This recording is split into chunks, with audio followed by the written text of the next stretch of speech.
ఊరంతా ముంచేస్తూ హంగామా చేస్తావేంటే గంగమ్మ.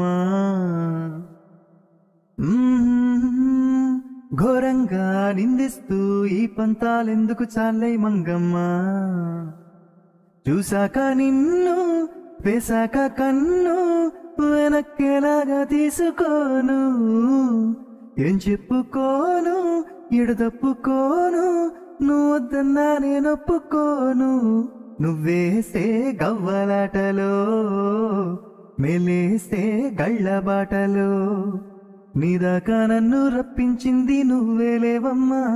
నిజంగా నెగ్గడమంటే ఇష్టంగా ఓడడం అంతే. ఆడించి అష్టాచమ్మ ఓడించవమ్మా, నీ పంట పండిందే ప్రేమ. నిజంగా నెగ్గడం అంటే